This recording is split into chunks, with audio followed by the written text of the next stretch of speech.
Good afternoon, everybody. This sort of feels like a session day. You have all the pomp and circumstance, but this is now where the rubber meets the road and we get to work. And to have so many House and Senate leaders together, I think is a really good sign on how important this bill is. I know the majority leader will talk. I want him to spend some time on 5002 because, as the Senate president alluded to, what Jason and Bob have done, the work they've put in, they really are leaders in our state on that issue. And I certainly think this is a year we can make some substantial progress. On special ed, I'll just say that for Hartford, as a representative of the city of Hartford, there's probably not much more we could do beyond the ECS formula. And former Representative Curry worked very hard on that with Senator McCrory last year and our approach chairs. Special ed consumes about 30% of our budget. And you think about morally what happens. This happens all the time. A family will move into a small eastern Connecticut town. This is why I think this plays for Republicans and Democrats. And it will be a hit to their budget, as Marty alluded to, but we're going to be talking about hundreds of thousands of dollars. That family could live across the street from the other town, and that town pays nothing.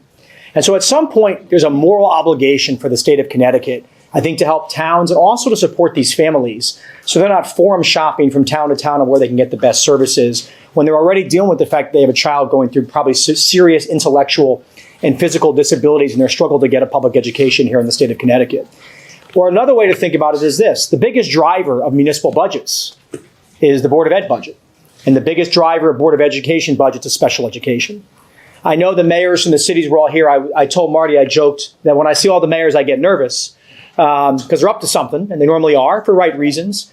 But we could do more for municipal budgets and property tax stability. Probably one of the things we could do more than anything other than pilot, which we've done in ECS, is take a hard look at special education. I'll end on this, and I'll turn it over to Senator Duff. And I know Representative Khan and Representative Leeper are here from our caucus who are very involved in 5001. Actually, I'll say two things. One is when we did ask the Republicans to be part of 5001 and do a select committee, there was no hesitation. I want to say that very clearly. I think they want to play a role and be a part on this because they understand how serious it is and how broken the system is. But the second point, and Representative Khan, who is a special education teacher, will talk about this, it's not always money. It's also best practices. Hamden, Connecticut, for a long time was a model on providing special education services. And Hamden, Connecticut had families move into Hamden because they want to take advantage of those services. And what it did is it crushed the residential taxpayers of Hamden because they had to pay for all of that. That's not a good system. We have to think about how to find regional cooperation. That means facilities. It can be bonding funds.